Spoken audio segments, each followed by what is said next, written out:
बारिश झोरन से बरस रही थी। रयू युद्धभूमि के बीच में खड़ा था, एक अकेला योद्धा पूरी सेना के खिलाफ। उसका कवच टूट चुका था, उसका शरीर घायल था, लेकिन उसका हौसला अभी भी बुलंद था। उसने अपनी तलवार पकड़ी हुई थी, धार पर बारिश और खून लगा हुआ था। बिजली चमकती आसपास के मच्छे हुए मैदान और उसके चेहरे के दृढ़ निर्धार को प्रकाशित करती। मुझे केन को ढूंढना है, मैंने वचन दिया था। रयू को खून का स्वाद आया, उसका अपना खून। उसने यूं थूक दिया, हार के सामने एक प्रतिरोध का संकेत। उसका भय केन पगदा गाया था, दुश्मन के गाढ़ में बंडी बना हुआ था। यूसस तक पहुंचना ही था। वो केन के पास सब कुछ था जो बच गाया था। हवा एक चुड़ैल की तरह चिल्लाती रही थी, खून और बारिश की गांध लेकर। लेकिन इन सब के ऊपर रयू से सुन सकता था एक हल्की सी चीख, केन की आवाज। इसने यूस और उभारा, उसका संकल्प मजबूत किया। मैं उस तक पहुंचूंगा, चाहे कुछ भी हो जाए। मांसपेशियों और फॉलोट का पहाड़ उसका रास्ता रोक रहा था। जनरल ओरोची, दुश्मन का जनरल, उसकी आंखें ठंडी और निर्दयी रयू से मिली। तुम राक्षस की तरह लटे हो, लेकिन राक्षस भी खून बहाते हैं। रयू चकल किया, एक खुश्क कठोर आवाज। इस राक्षस को अपने भय को बचाना है।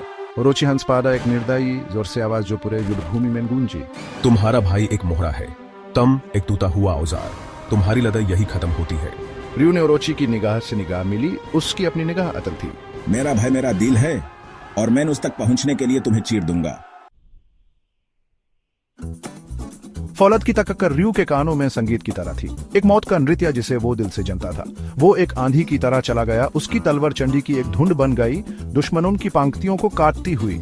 उसके तलवार का हर बार एक प्रार्थना थी, केन से एक वादा था, वो यहाँ नहीं गिरेगा जब तक केन को उसकी जरूरत है।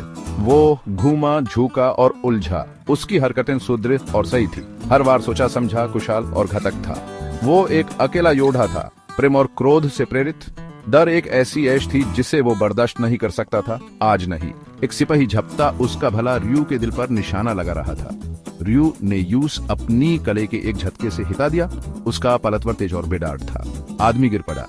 रयू के भय की तरफ जाने के लिए किए जा रहे उसके हताशापूर्ण संघर्ष का एक और शिकार, लेकिन हर गिरने वाले दुश्मन के लिए दो और उसकी जगह लेते हुए प्रतीत होते थे। रयू थक रहा था, उसके जख्म विद्रोह में चीख रहे थे, फिर भी वो आगे बढ़ता रहा। उसका संकल्प केन की दूर की चीखों से प्रेरित था। मैं नहीं रुकूंगा जब तक मैं तुम तक नहीं पहुंच जाता। केन, इतनी जल्दी हार मान रहे हो भाई? वाह, एक रेशमी आवाज ने ताना मारा। रयू घूम गया, उसकी आंखें युद्धभूमि को देख रही थी। उसने उस ताप देखा, एक टूटे हुए घेराव टावर पर बैठे हुए परछाई में छिपे एक आदमी को। कागे दुश्मन का सबसे खतरनाक हथियारा, और वो जो केन को बंडी बनाकर रखा था। यूएस जाने दो केज, उसका इसमें कोई लेना देना नहीं है। केज चकल किया, एक कपकपी आवाज। वो तुम्हारी खामोशी की कुंजी है भाई, हार मान लो और शायद सिर्फ शायद तुम्हारा अनमोल केन एक और सनराइज देखने के लिए जीवित रहे। रयू ने क्रोध का एक ज्वार महसूस किया। वो नहीं झुकेगा, वो हार नहीं मानेगा।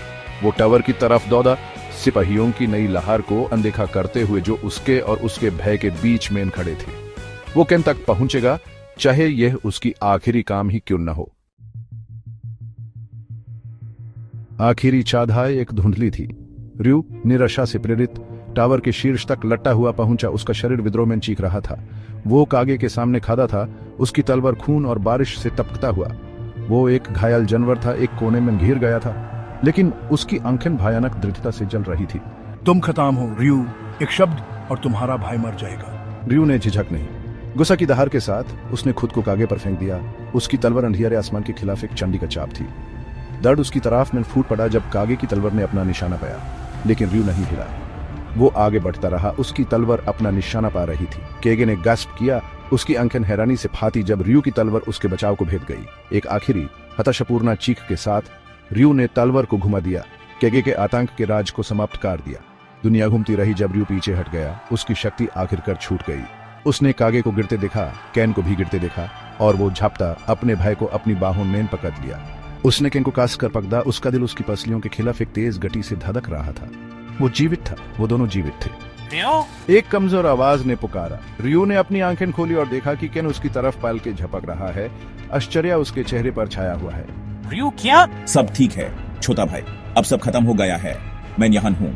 राहत की लहर उसके पार फैल गई जब बादल छंट गए और सुबह की पहली किरण अंधेरे से निकली।